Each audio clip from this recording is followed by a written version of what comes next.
Dragon Quest IV. There was a short time in my childhood when I lived in Japan. How it happened would be a story for another time. I lived in a tiny place along with my mother and her friend.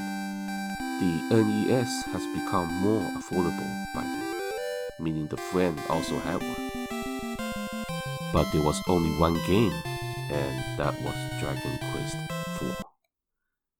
It was my second trip to Japan, so I was still memorizing hiraganas and katakanas.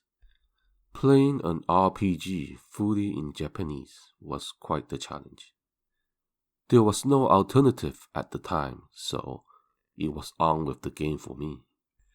With the help of my mother and her friend, I was able to memorize the basic commands in the game, like talking and opening doors. But playing an RPG without being able to read was simply too much for me to handle. For example, the first chapter of the game requires you to talk to a lady named Freya. She will tell you about her lover, Alex, being missing from his trip. Then, as you wander around outside, you will find a tunnel that leads to the other side of the river. You will then find a village where Alex is locked up in a cell. Now, you will not know that this guy is Alex, because he will not tell you who he is until you talk to him at night. It's anonymous. Once he mentions his name, you then have to travel back to Freya. She will ask you to take her to Alex, and when you bring her to him, Alex will then tell you where to get the flying shoes to get to the tower, where the kidnapped children are located.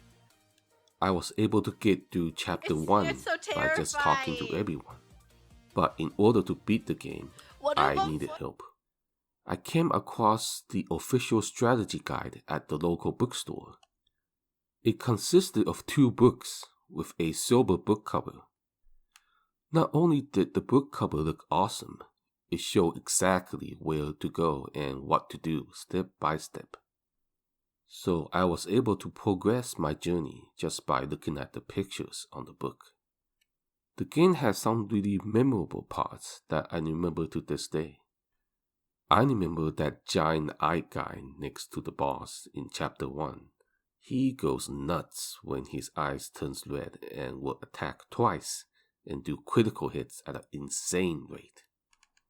In the end of chapter 2, when you return to your castle and find that nobody's there, it was legit scary because the typical castle BGM you hear was not there, and you just walk around hoping to find somebody to figure out what happened.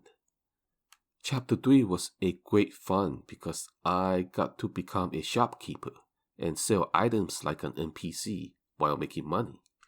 The pay wasn't much, but it was one of a rare case where you don't have to fight to get gold. As you progress in the chapter, you eventually move your home from a tiny village to the castle town. Chapter 4 was very unique, and you can tell the staff put a lot of effort into it. It was the only chapter with its own battle BGM.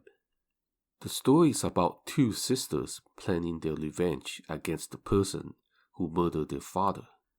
You quest through to find the culprit, but when you finally do, he was too strong and you have to retreat. The chapter ends with you traveling to find the hero who will eventually help you defeat the murderer. Quite a way to connect to the next and the final chapter. The final chapter starts out in a nice little village. The hero lived peacefully there, but suddenly the village gets ambushed by the Demon King's army. The villagers hide him in a room, and all he can do is just sit still in the dark while he hears fights happening.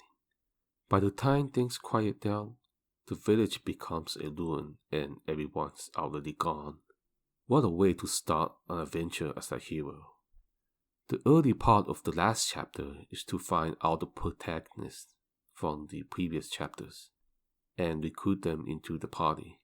There are a lot of memorable parts of the last chapter that is worth mentioning. but the me at the time could not understand most of it due to language barrier. With the help of the guide, I was finally able to defeat the last boss and see the ending.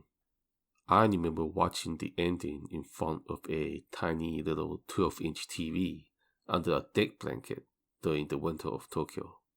And I couldn't ask for a better game to be my first JRPG experience.